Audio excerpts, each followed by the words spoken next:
Howdy, everyone. Matt here. I got a question for you. Do you think we should be telling the next generation, you know what, don't go into PT, go get one of those trade jobs because it'll be the best decisions you ever make? Let's talk about it.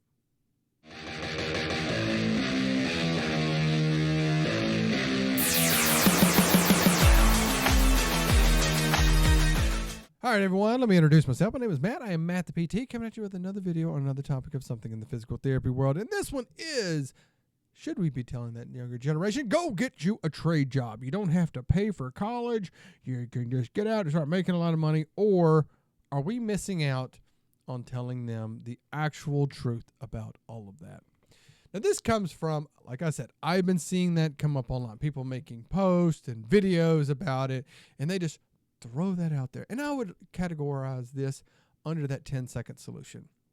That somebody, that if you don't know what the 10-second solution is, it's a thing of like, hey, I have this problem going on, and somebody takes all of about 10 seconds to think of a solution and just give it to you. They don't factor anything in. They just give you this 10-second, just boom, here you go. That's what you need to do. It'll solve all of your problems.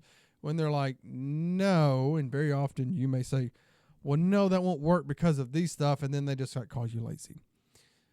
That's where I find this that falls under, that people just look at this just very short-sighted, just to say this would be the best thing that you need to do, and they don't understand the other aspects of it. And now you may be wondering, Matt, why are you saying all this? What do you know about any of those jobs? Well, I'll tell you a few things. One, of course, being a PT, because I've been a PT for 15 years. Yes, I went to PT school. I have a graduate degree. I have a PT license. That's what I've done. But through my 15 years, I have worked with many patients who have come in who've had those blue collar or those trade jobs. And we've chatted. We've had many visits and talks and all of that. And they've shared so many things with me. And I thought I would talk about that as well. Additionally, my background. Where I grew up was an area with a lot of people who had blue collar jobs. So they were both skilled and unskilled labor.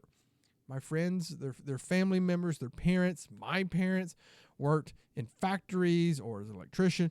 They did that. I was surrounded by it as a kid and just had that firsthand experience of what they went through and the things that they shared with me. Now, previously as well, I've made 2 videos along this subject area. The first one about the grass being greener, that thing, because there's this big time gas station that post jobs, and they put the job board up, and it says like general managers like up to $200 and some odd $1,000 a year, and somebody will screenshot that and they'll throw that on a PT page and go, oh, see, you got the doctorate, and these people working at a gas station make $200,000 a year. But they don't point out that the fact that there's only a handful of general managers, and they're not going to hire you as a general manager unless you have so much experience in that area. Do you understand logistics? Have you worked in retail for 25 plus years or whatever that's going to require? They're not going to hire, you can't work as a PT. I can't work as a PT for 15 years and then go walk into this place and say, hey, I want that job. And they go, oh, you're perfect. You're just what we need. They're going to go, no, go work as a cashier. It's going to be a lot harder to get that. And nobody talks about that. And plus, isn't everybody saying that as well when they see that? Oh, I should go get that job. Yeah. And the other one was about the older generation. Should we be listening to the older generation? And I said that comes from an experience like I dealt with, and that I've seen many of you say as well. That growing up, the adults in our lives, our parents, teachers, friends of the bosses, whoever we worked with when we were really young, telling us, don't do this, you need to go do that, you need to do this, and that's what's going to set you up to be productive in the future. But then come to find out when we did all of that, and we're at this point now in our lives, and we're going, hey, there's these things that we're struggling with. Those same people gaslight us to say, oh, well, you should have done this, or you should have done that. Well, it's like, I listened to you, and you would be mad if I didn't listen to you. So does history bear repeating? in all of this. And like I said, I find that this falls under that 10-second solution. I think this was what the whole thing with the trades fall into when we start telling people, just go get a trade job. It'll solve all your, just go do all of that. Additionally, in no way, shape, or form am I putting down people who work in trade jobs or in those jobs. No, I find those jobs highly respectable, highly needed. They're very, very good jobs. I have many friends who do that, who are mechanics, machinists, welders, masonry, carpentry, electricians, plumbers, that they do that. And they do great work. They've been able to provide for themselves and their family, and they have a good life doing it. But I do think there are some things that we really need to take into consideration and to weigh which one would you rather do. I think the first thing that we really need to understand about these jobs is how physically demanding they are. And I will say this is a big issue that I have seen with physical therapy, is that the people in physical therapy typically don't come from the background of people who have been around these jobs, the people that work in trade or blue collar jobs. And if you haven't really been around it, you don't know everything that goes into it. You just kind of look at it from a piece of paper, or you look at it from the office and going, oh, this is what it is and this is what I think it is. But if you talk to the people who actually do that, or you've been immersed in it, you have a much deeper understanding. And I'm not just saying that this is just for physical therapists. This can be for physicians, and through, like, with the work comp system, with case adjusters and case managers. They don't often fully understand what these people do on the job. Now I'll use this for an example. I had a guy, this has been many, many years ago. He had suffered a very bad knee and ankle injury from a fall at work. He had stepped to something and had fallen. And we got his pain better, had got him functioning better. However, he was very worried about going back and being able to really contribute at the same level. Because this guy, if you can't work as much as the other people, you can be fired. It's like, yeah, okay, the work comp said, okay, I'm cleared and I can go back. But hey, I can't keep up with the other guys because his strength and endurance and stamina is not all what everyone else is doing.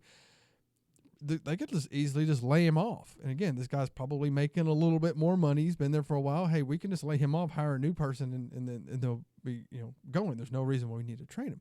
He was very concerned about it. We're coming in when I was working to say, like, hey, the work comp is only approving him to come like 3 days out a week. And then, once he uses up however many visits, it's a pain in the rear end to try to get authorization for more. And then also they're not allowing him to do other things like work conditioning. I was bringing that up to say, hey, this guy needs to do some work conditioning to really get him back to doing it, which is the most ridiculous thing, because we'll take an athlete, somebody who plays a sport, and we'll work with them for 6 months. Us and the physician and whoever will work with this person for 6 months to get them back on the field.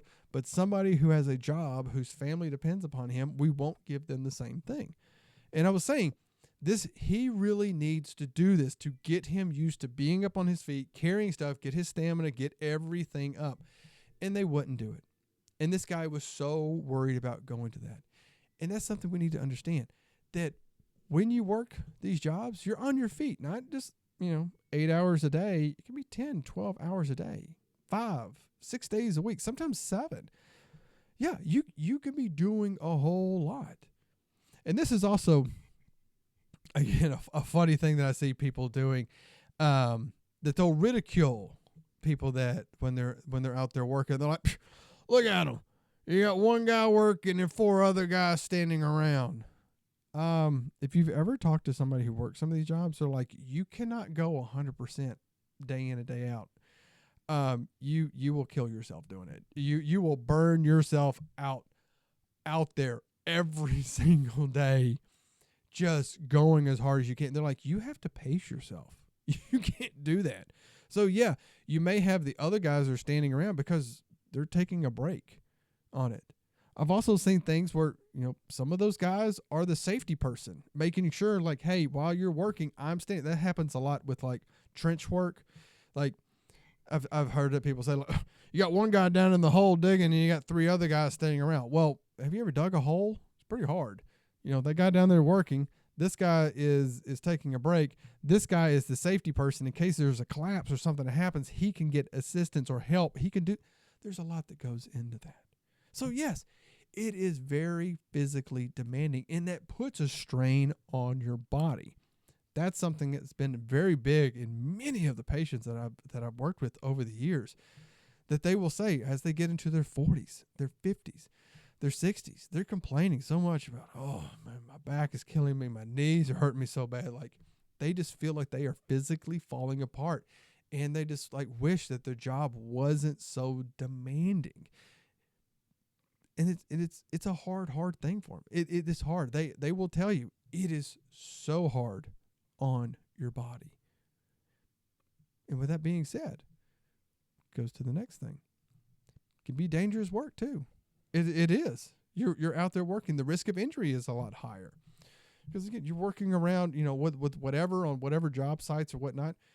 There's an increased chance of injury. Now that chance of injury is going to change depending on what kind of work and where, so it can vary up. But working some of these jobs, you're around very heavy machinery. You're around chemicals. You can be exposed to chemicals or anything like that could hurt you.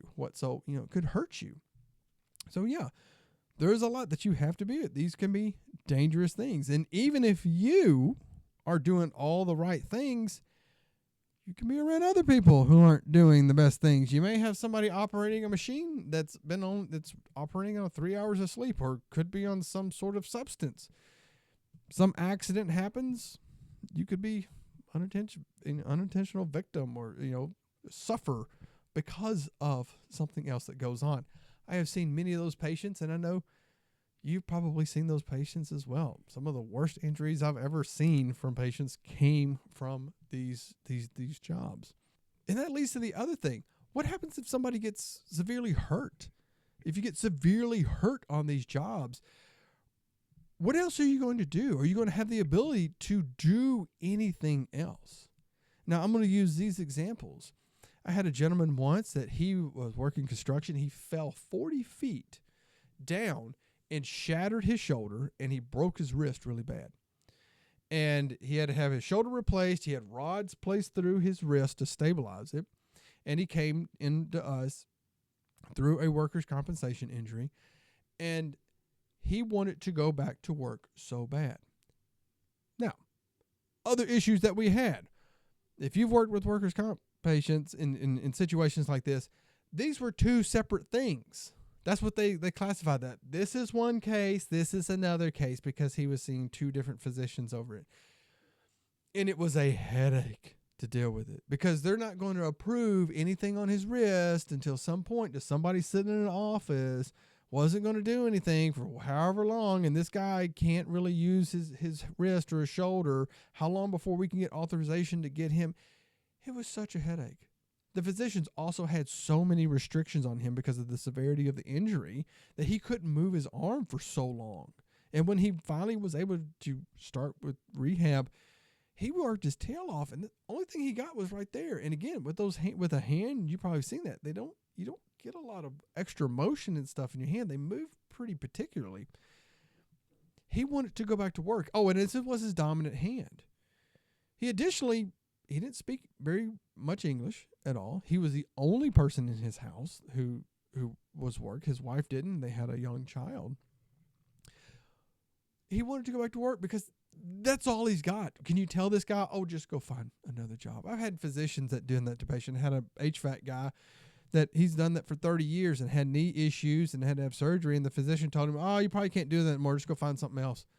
What do you mean go find something else? And the guy's talking to me. He said, what else are we going to do? He told me to try to find another job. I don't know what else to do. That's the only thing I've done. I've done that my whole life. What else should I do? How can this guy start over? How can this guy with the HVAC start over at something new? Because, again, he makes good money. He has a good living doing it, but it is wearing out his body. Like I said earlier, it's wearing him out. And it's just easy for them to say, oh, let's do that. What is the other guy going to do with his shoulder and the hand?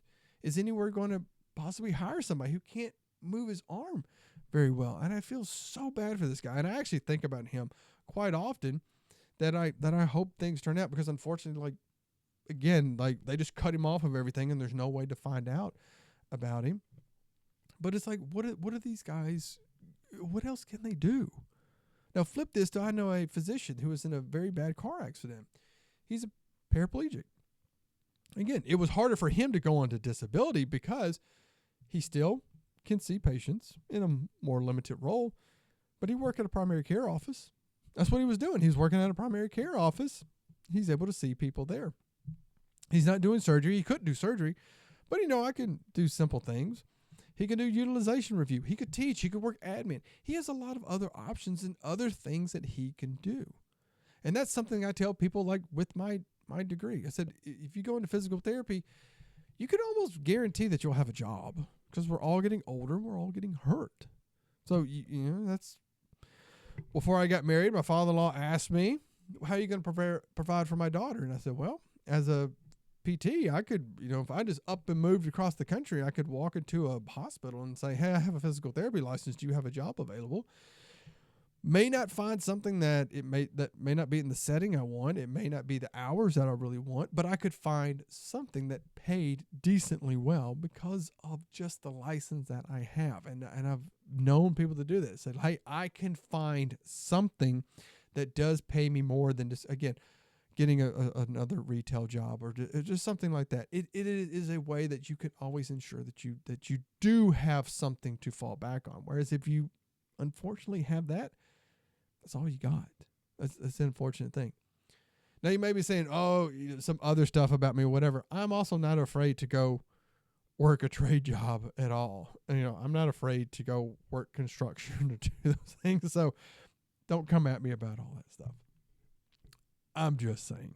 Another thing is to think about what goes on with, like, the economy, like how in demand are these jobs, can be over time.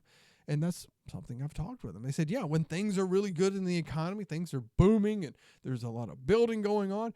Yeah, I'm in demand. I'm turning down jobs left and right. But they say things start to turn the other way.